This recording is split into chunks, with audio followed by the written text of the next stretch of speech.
Welcome to Talmudic Treasures. Today we're learning Suvas page 92, which discusses the laws of liens on property. Namely, we know that when a person has land, it's important to check to make sure that there's no lien on it. Namely, that the person who owned the land before you may owe someone money.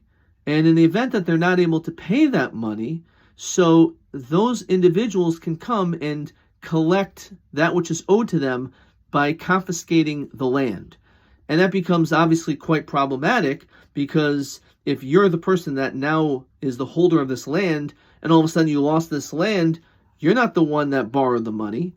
And therefore, it's important that when a person purchases land, it should be sold ba'achrayus, literally with responsibility, which that means that if your land is ever taken away from you, then the borrower, this person who sold you this land, has an obligation to have to pay you back.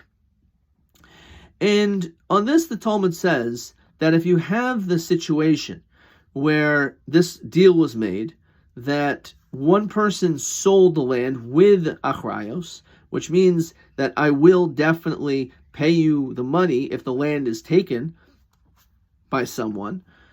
So the question is, if all of a sudden there's a court case and they're trying to take away this person's land, so the person who sold the land, he has a right to stand up and make claims to say that this person is wrong.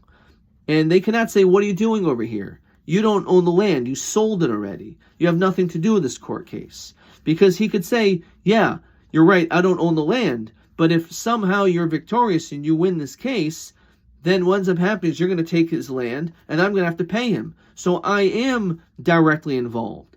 And on this, the Talmud says something quite fascinating.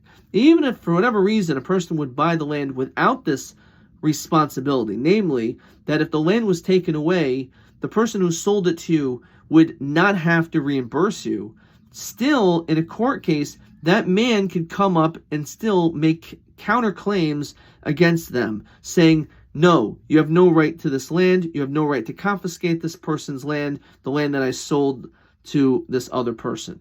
So over here you can say, well, what does he have to do with this court case?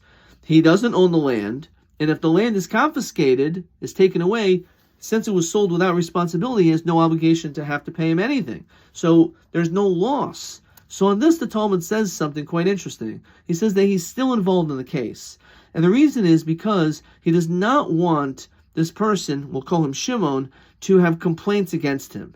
Because if at the end of the day, Shimon loses the field, and not only does he lose the field, but he's also not going to be reimbursed because it was sold to him without this responsibility as part of the contract.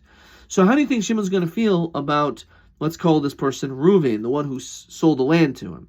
He's going to not like him very much. And therefore, even though there's no short-term negative effects, there could be major long-term negative ramifications based on the outcome of this trial. And therefore, Reuven does have the ability to speak up to be able to claim against this case so that the land is not taken away. So we see from here a very interesting concept, especially when it comes to business in general. A lot of times people are thinking about, how can I make money quickly? What way can I cut corners in order to be able to have a very successful business? And on the short term, that may be great.